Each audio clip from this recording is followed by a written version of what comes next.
नमस्कार मंडळी, साजूक तूप या आपल्या अस्सल मराठी युट्यूब चॅनलवरती तुमचं स्वागत आहे. आज आपल्या बरोबर पुन्हा राधिकाताई आहे आणि राधिकाताईंना माझा एक प्रश्न आहे की तुमचा पहिला सखा श्रीकृष्ण याच्याबद्दल तुम्ही आज काय सांगताय आम्हाला? म्हणजे कृष्ण हा देव आहे, पण देव असण्याच्या आधी तो एक सखा आहे. सखा यासाठी की त्यांनी देव पण कधी मिरवलं नाही. तो कधीच त्यांनी अपेक्षा कधीच कुठल्या माणसाकडून ही केली नाही की तुम्ही देव म्हणून मला माझी पूजा करा, माझ्या बशीच मांडी घाला आणि माझंच कीर्तन करत बसा, असं त्याचं कधीच मत नसतं. तुम्ही त्याला त्या सुख सांगण्यापेक्षा आपलं आपलं दुःख त्यांना खूप आपुलकीनं सांगू शकता, म्हणून तो सखा आहे. आणि कृष्णासारखं ज्याने आयुष्यभर दुःख सहन केलं, दुःख सहन करत असताना लोकांची दुःख दूर केली त्यांनी. म्हणजे स्वतः जळून दुसऱ्यांना प्रकाशित करणं इतकं पण सोपं नसतं, दुसऱ्यांना दिशा दाखवणं इतकं पण सोपं नसतं. आणि ते पण देव म्हणून नाही तर माणूस म्हणून, मित्र म्हणून, सखा म्हणून. म्हणजे आपल्या दुःखाचं ओझ, म्हणजे जो एक स्वतः अंधारात पूर्ण बुडवलाय तरी पण तो काजवा बनून जो आपल्या अवतीभोवती फिरत राहतो, जो आपल्यातला प्रकाश कधी विझू देत नाही ना, तो म्हणजे कृष्ण आहे. म्हणजे सहज साधं काही न करता त्याला आपण मस्त मिठी मारू शकतो, बोलू शकतो, भांडू शकतो, आपल्या मनातलं सगळं आहे ते व्यक्त करू शकतो. ऐकतो मेन म्हणजे त्याला ऐकायला ना लाज द्यावा लागत नाही. सगळ्या म्हणजे कुठं ना कुठं तर नारळ चढवा, काहीतरी करा, नवस बोला, हे करावं लागतं. पण तिथं नवस नाही करावं लागतं, फक्त तुम्ही समर्पित व्हावं लागतं. त्याला 100% आपलं मानावं लागतं. आणि आपलं म्हणणं म्हणजे आपल्या दोषासह, म्हणजे गुणदोषासह स्वीकारतो तो. स्वीकारतो. काही ठिकाणी फक्त तुमचं चांगलं स्वीकारलं जातं. म्हणजे खूप पवित्र असेल तर मग तुम्हाला तिथपर्यंत त्या लेवलचं समजलं. पण असं नाही काय की तुम्ही कुठल्या जातीचं आहे, धर्माचं आहे किंवा काय करता, ह्या गोष्टीचा त्याचा काही संबंधच नाही. तुम्ही स्त्री आहे, पुरुष आहे, याचा पण काही संबंध नाही. मेन म्हणजे जास्त मी म्हणेल की स्त्री फक्त आणि त्यातली त्यात सगळ्यात मुक्त बाईला करणारा असेल तर तो कृष्णच आहे. बाईला जिवंत चेतना म्हणून स्वीकारणारा असेल तर तो कृष्ण आहे. बाईचा पहिला मित्र सखा कृष्ण आहे. बाई जेवढी कृष्णा पुढे व्यक्त होती, बाईला जेवढा कृष्ण आपलासा वाटतो, मग तो मुलगा म्हणून पण ते आपलासा करू शकते, ती पती म्हणून पण आपलासा करू शकते. असं कुठलंच नातं नाही बाईचं की जे त्यात ती बघत नाही. सगळ्या लेवलला कृष्ण, सगळ्या त्या सगळ्यात फिट बसतो आपल्या परिपूर्ण व्यक्तिमत्व म्हणूया का? हो, परिपूर्ण देवही आणि परिपूर्ण माणूसही. कारण तो देव जरी होऊन खाली आला असला तरी तो पूर्ण माणूस होऊनच जगला. पण तुम्ही कृष्णाला सखाच म्हणताय, म्हणजे कधी तुम्ही दास म्हणत नाही, मी कृष्णाचा दास आहे. तुम्ही असं म्हणताय की कृष्ण माझा सखा आहे, मी कृष्णाचा सखा आहे. म्हणजे तुमचं मित्रत्व जे आहे, म्हणजे तुम्ही कृष्णाला मित्र म्हणता हे खरं आहे. कृष्ण तुम्हाला मित्र मानले ह्याचं आम्ही कसं, म्हणजे त्यांनी तुमची काही फेसबुक रिक्वेस्ट ऍक्सेप्ट केली का? नाही, तसं नाही. कसं असतं, प्रत्येक गोष्ट ना आतून ज्यावेळेस तुम्ही मनापासून समर्पित होता त्यावेळेस ते मनात पोचलं पण जातं. बऱ्याचशा गोष्टी अशा असतात ज्या माणसांचं आत युद्ध झालं असतं, मग ते युद्ध माणसाशी खेळण्याऐवजी किंवा प्रश्नाचा भडीमार माणसाला करण्याऐवजी ज्यावेळेस तो कृष्णाला समोर घेऊन बोलत असतो त्या प्रश्न घेऊन, त्यावेळेस मग ते एक असं होऊन जातं ना, ते आपोआप आत्मन उत्तर येत जातात. म्हणजे असं कधीच होत नाही की तुम्ही कृष्णाला आज समोर धरलंय आणि तुम्ही त्याला भांडताय की असंच का, मग ते आपलं मन आतून उत्तर द्यायला सुरुवात करतं. म्हणजे 10 प्रश्नांची उत्तर जरी आपल्याला भेटली ना, तर मग 11व्या वेळेस आपल्याला असं होतं की तू थांब आता. सगळ्याच प्रश्नांची उत्तर शब्दात नसतात. खरं. आणि त्या गोष्टी मी अनुभवल्यात की ते 11व्या प्रश्नाचं उत्तर जे वेटिंगला असतं ना, ते मी कृतीत समोर घडताना बघितले. म्हणजे त्याचा आपल्या बरोबर असलेला पुरावा हे आहे की ज्यावेळेस ती उत्तर बरोबरच असतात ते आपण समोर अनुभवतो नंतर. त्याच्यामुळे माणसाशी भांडण्यापेक्षा कधी कधी देवालाच आपला सखा मानून त्याच्याशी भांडणं कधी पण चांगलं. कारण जर ही तर एक गोष्ट या की जर तुम्ही तुमचा संसार म्हणून करतच चाल, ही माझी प्रॉपर्टी, हे माझं विश्व, हे माझं मीच केलं, हे जर असेल तर मग तुम्ही त्याचा सखा बिका नाही काय होऊ शकत. तुम्ही दात झाला तरी तो स्वीकारणार नाही. इथं एक वेळेस तुम्ही मित्र झाला तर त्याच्या खांद्यावर हात टाकून फिरतोय अशी जरी कल्पना केलं तरी तो खांद्यावर हात टाकून फिरू शकतो. पण जर तुम्ही हे म्हणला की हे माझं आहे आणि माझं कर, असं नाही होऊ शकत. जर तुम्ही हे म्हणलात की हा हे सगळं तुझं आहे आणि मी जे भोगतोय जे जगतोय हे तुझं मी जगतोय, तुझंच विश्व मी माझ्या सांभाळून ते जगतोय. करतेपण आपण घेऊ नये. नाही घेऊ, काय घ्यावं? करते पण आपण काय घ्यायला? आपलं आहेच काय इथं? आपण येण्याआधी पण ही सृष्टी होती, आपण गेल्यानंतर ही राहणार आहे. आणि आपण ना अक्षरशः इथली एक मातीचा कण तयार करू शकत नाही. आपण म्हणतोय घरदार बंगला बिंगला मी बांधला, माती तयार तू केली का बाबा? पाणी तू कुठून तयार केलं? काय काहीच नाही ते तयार. माणूस काहीच नाही तयार. माणूस प्रगती करतो म्हणजे काय करतोय? मग इतर म्हणते की जेवढी प्रगती होती तेवढी अधोगती होते. जेवढं तुम्ही निसर्गाचा ऱ्हास कराल ना तेवढं तुम्ही तुमच्या विनाशाच्या जास्त जवळ जाल. म्हणजे जेवढं म्हणजे कसं होतंय की ही निसर्ग कमी होतोय, माणसांची घरटी मोठी व्हायला लागल्यात. त्या राहिला तर 2च टाळकी आहेत आणि 10 खोल्या व्हायला लागल्यात. काय त्याचा उपयोग आहे? बरोबर आहे की, पण आपला प्रश्न करतेपणाच आहे. आपल्याला असं वाटतं की आपण नाही मग ते काय होतंय, आपण ह्या निसर्गाचा वापर माझं माझं म्हणून जे आपण आपला विस्तार वाढवतो त्याचा विस्तार कमी करण्याचा प्रयत्न करतो. जर तुम्ही त्याचा विस्तार कमी करण्याचा प्रयत्न केला तर तो कशाला तुमच्या बरोबर उभं राहील ना? जो माणूस तुमच्याच अस्तित्वाचा विनाश करायला नाही, विकास करणं म्हणजे विनाश करणं थोडंच आहे. जर तुम्ही एक झाड कापून जर तिथं म्हणजे विठांचे एक अर्धी खोली करून जर म्हणत असाल तर हे विश्रामगृह आहे, तर ते शक्य नाही ना. तुम्ही झाडाखाली पण विश्राम घेऊ शकता की? त्यासाठी झाड कापायची काय गरज आहे? म्हणजे असं कुठलंच नाही की असं कुठला माणूस आहे की तो 24 तास त्या जागी राहणार आहे. म्हणजे करोडचा बंगला केला तरी तो शेवटी बाहेरच म्हणजे अंत्यविधी तर बाहेरच होणार आहे.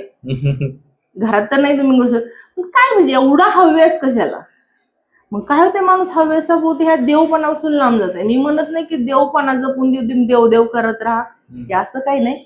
फक्त एवढंच आहे की करतेपणा ह्यासाठी नाही घ्यायचा की जर तुम्ही करतेपणा घेतला आणि माझं म्हणून जर तुम्ही गोळा करत राहणार तर त्याला मर्यादा राहत नाही. म्हणजे हौस संपत नाही माणसाची.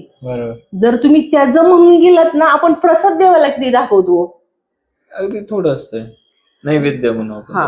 म्हणजे देवाचा भंडारा करतो आपण, अख्खा भंडारा नेऊन ठेवत नाही ना देवा पुढे आपण. मग त्याला काय करतो, कणभरच देतो. मग तेवढं कणभर खाऊन आपण का नाही तृप्त राहू शकत?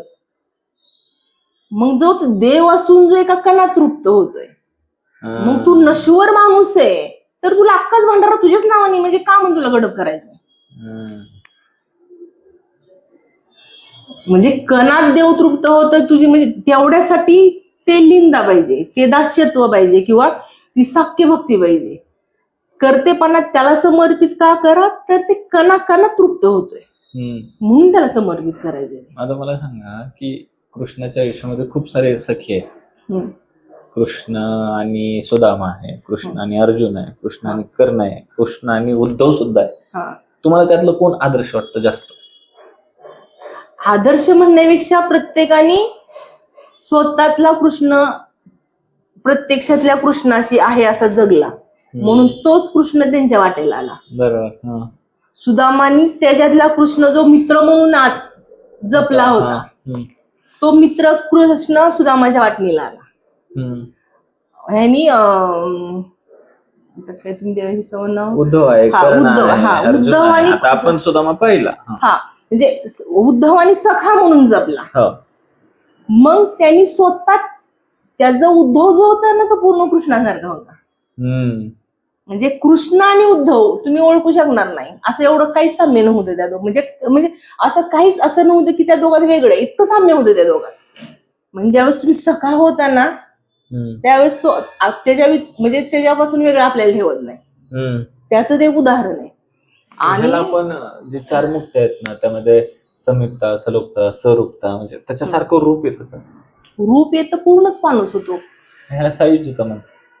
आणि नाही तेच म्हणजे तुम्ही एकदा कृष्णाची झाला की मग तुम्ही स्वतः कृष्ण होऊन गेल्यानंतर बरोबर. बाकीचा राग लोभ मद मोह आणि साठवणं राहत नाही, मग वाहनं राहतं, ते स्वतः जवळून दुसऱ्याला प्रकाशित करणं राहतं.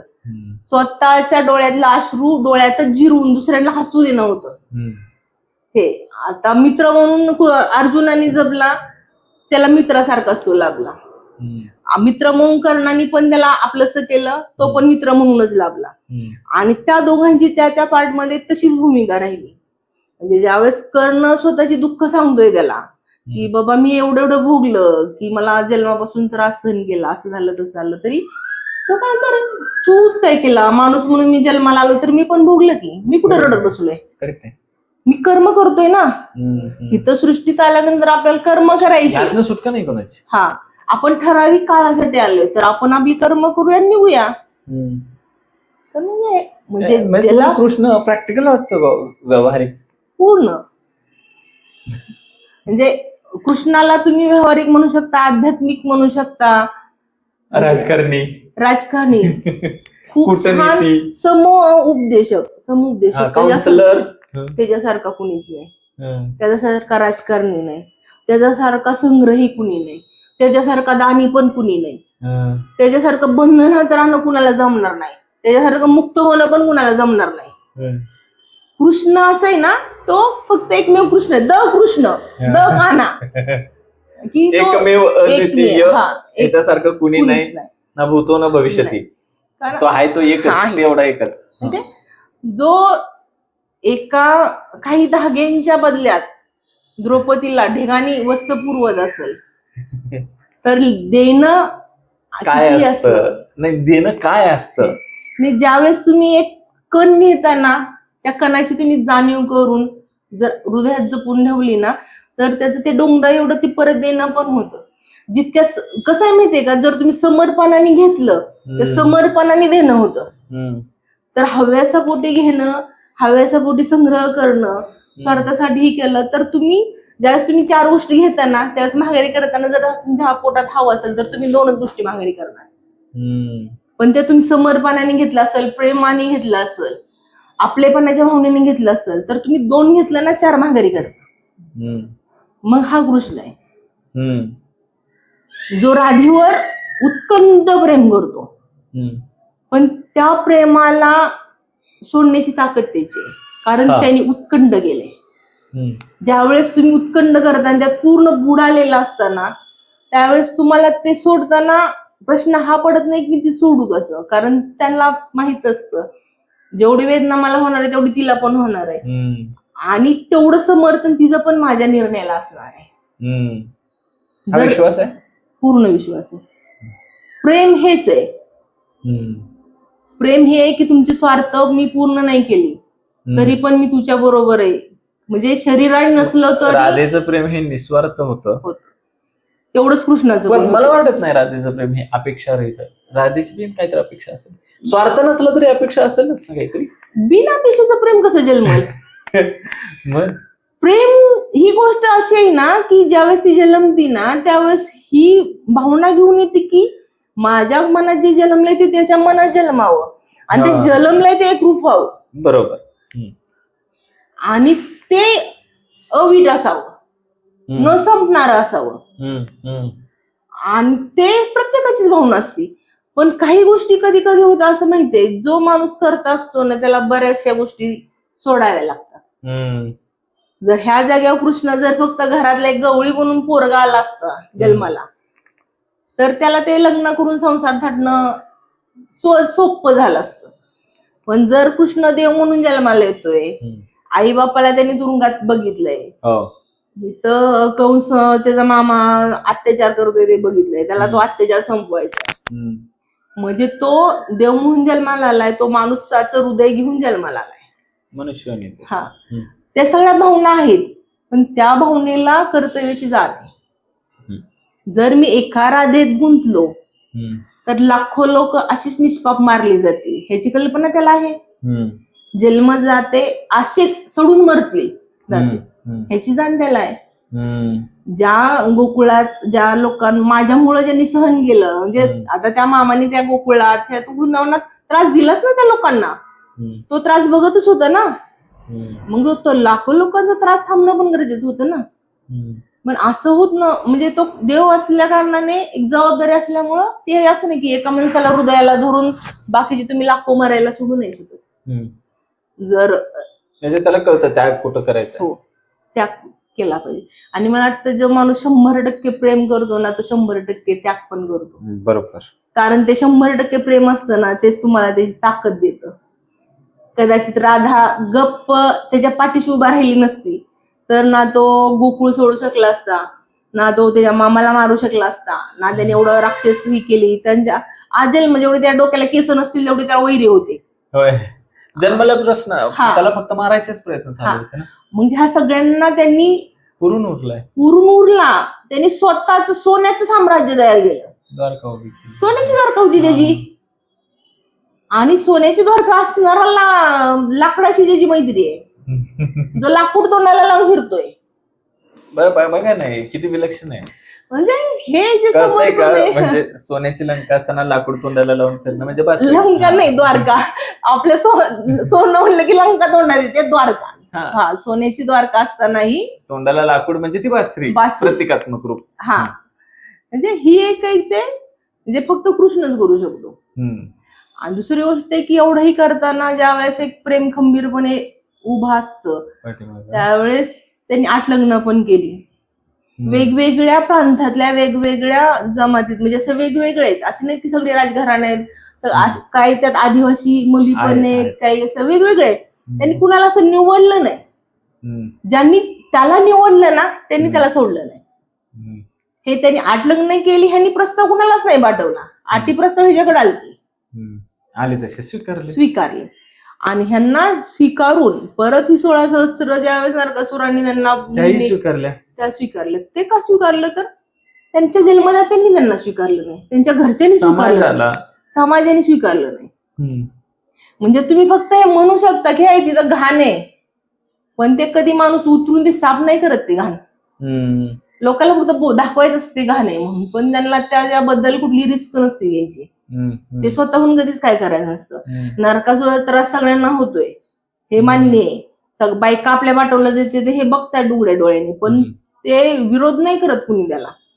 दुसरी गोष्ट, विरोध करून करून ज्यांच्यावर अन्याय झालाय त्या अन्याय झालेल्या लोकांना पण समाज स्वीकारत नाही. ज्यावेळेस ह्याच मुली ज्यावेळेस सोडून आणलं, म्हणजे त्यांनी कैदेतून सोडल्या आणि घरी जा म्हणून सांगितलं कृष्णाने, आणि उद्धवाने सोडून आला, तर एकाही मुलीला कुणी घरात घेतलं नाही.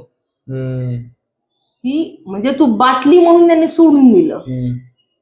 म्हणजे माणूस हा म्हणजे हाडामासाचा आलाय, त्याला हा प्रश्न पडतो की बाटते म्हणून त्यांनी स्वीकारलं नाही. आणि ज्यावेळेस तो महागारी उद्धव घेऊन आलाय पोरींना, तर मग त्या म्हणल्या आता तू त्याला तर मारलं म्हणजे ते संपलंय, आता आम्ही काय, आम्ही जीव देतो. एकच पर्याय ना त्यांच्याकडे तो, कुणीच आम्हाला स्वीकारणार आणि जगणार कसं. आणि जर हे बाटलं म्हणून जर आम्हाला वाळीतच टाकणार, त्रास देणार, तर मग ते मरण काय वाईट होतं. ते जे आम्ही भोगत होतो नरकासुराशी, तर ते काय वाईट होतं. मग तो खायला प्यायला तर घालून होता. हे असं आहे की ह्यांचे टोमणे खाऊवर दगड खायची काम आहेत. मग त्यावेळेस तो म्हणला की नाही, जर मी तुम्हाला सोडवलंय तर मी तुम्हाला जगण्याचं पण करू नये. मग त्यांनी ते उद्धवाला तेवढे सगळे धागे बनवायला लावले त्याच्या नावाचे. आणि मग त्याचे धागे बनवले, त्याला गळ्यात घातले, तुम्ही माझ्या म्हणून राहाल. म्हणजे असं नाही की त्यांनी उचलल्या नेल्या नांदायला भोगल्या, असं नाहीये. ते त्यांनी स्वीकारलं, यासाठी स्वीकारलं, समाजाला त्यांनी सांगून ठेवलं त्या अनाथ नाहीयेत, त्या रस्त्यावर पडलेल्या नाहीयेत, त्यांना सांभाळायला, त्यांचं रक्षण करायला मी समर्थ आहे. आणि त्या काही म्हणजे परत नंतर ह्याने स्वीकारल्यानंतर ज्यावेळेस देवच स्वीकारतो ना माणसाला, त्यावेळेस माणसाची पण माणसाला बघण्याचा दृष्टिकोन बदलतो. मग काही जणींचं पण असंही त्यानंतर झालंय की असं बाहेरून अशा मुलांच्या मागण्या आल्या किंवा मग लग्नासाठी आले प्रस्ताव, तर त्या बायकांची लग्न सुद्धा लावून दिलेत कृष्णाने, त्यांचे संसार स्वतः थाटून दिले. असं नाही की त्याचा धागा बांधला म्हणजे त्यांनी स्वतःची मालकीयत नाही दाखवली त्यांच्यावर. म्हणजे त्याला जपता येतं, जपल्याला समर्पित करता पण येतं, म्हणून तो सकाय. त्याच्यासारखं नाही ना असं नाही धडा धडा काळ्या म्हणून तुम्ही भांडू शकता त्याला. आणि जो ना मला वाटतं की कृष्णाला सखा मानतो, दोस्त मानतो, व्यक्त होतो त्याच्याजवळ ना, त्याला असं जगापुढं वाकायची गरज नाही लागत. तो आतूनच एवढा समृद्ध होतो ना, त्याला परत तो खांदा नाही शोधत माणसाला की आता मी ह्याला सांगल, माझं रडगाणं सांगल, माझं दुःख हलकं होईल, ह्याच्या भानगडीत नाही पडत माणूस. तो माणूस ना मग एकांतात रमतो, मग एकांतात त्या कृष्णाला शोधतो आणि तो येतो. माझ्या आयुष्याचा तो चांगला म्हणजे माझा भाग आहे तो. माझा भाग आहे, राधेचा भाग आहे माझा काळू. कृष्ण काय आहे तर एखाद्या परिस्थितीमध्ये आपण असतो, आपल्याला उत्तर मिळत नसेल आणि एक साधा प्रश्न आपण स्वतःला विचारला की ह्या परिस्थितीमध्ये कृष्णाने काय केलं असतं, तरी सुद्धा मला वाटतं त्या प्रसंगामधून आपल्याला मार्ग दाखवण्यासाठी स्वतः कृष्णाला यावं लागतं. कारण आपण आपल्या भूमिकेत त्याला उभं केलेलं असतं, यावं लागतं त्याला आपल्याला मार्ग दाखवायला. बरोबर. आणि ज्यावेळेस तुम्ही येता ना, म्हणजे त्यावेळेस जो माणूस किमान एवढं तरी माणसाने शुद्धीत राहावं की आपल्यात तो आहे याची जाण राहावी माणसाला. ज्यावेळेस माणूस आपल्यातून स्वतःतून त्याला डिलीट करतो ना, त्यावेळेस मग त्याचा बाजार लागतो. मग मला असं काय वाटतं की नाही का, आता हे आत्महत्या करतात, मुलं करतात, मुली करतात, काही ना काहीतरी असतात ह्याच्या मागे भूक असतात, पण एवढे मोठे प्रश्न नसतात की तुम्ही जीव द्यावा. एवढी मोठी असं जीवापेक्षा मोठा प्रश्न नसतो. माणसाला कसं वाटतं घर जाईल, जाऊ दे ना, घर झाडाखाली पण जगू शकतो आपण, जगण्याला एवढं काही लागत नाही. मग माणूस काय होतं, ते ती जबर प्रॉपर्टी असते, ती जाईल करून झुरून मोकार मोडतो किंवा फास घे काय कर, हाय हे फूक आणि राहा ना, आलता काय नागवा चालता नागवाच जाणार आहे, कशाला मोकार नाही ती नाटकं. मग त्या गोष्टीपासून जर तुम्ही त्या वास्तवाशी कृष्णाची संलग्न असाल ना, तर ते वास्तव तुम्हाला ढवळू देत नाही. कृष्ण काय म्हणतो, हे जाऊ दे, उद्या येईल. इस्टेट गेलेली परत मिळू शकते, जीव नाही परत मिळू शकत. मग त्यामुळे प्रत्येकाने आधी पहिला आपल्या जीवाला प्राधान्य द्यावं.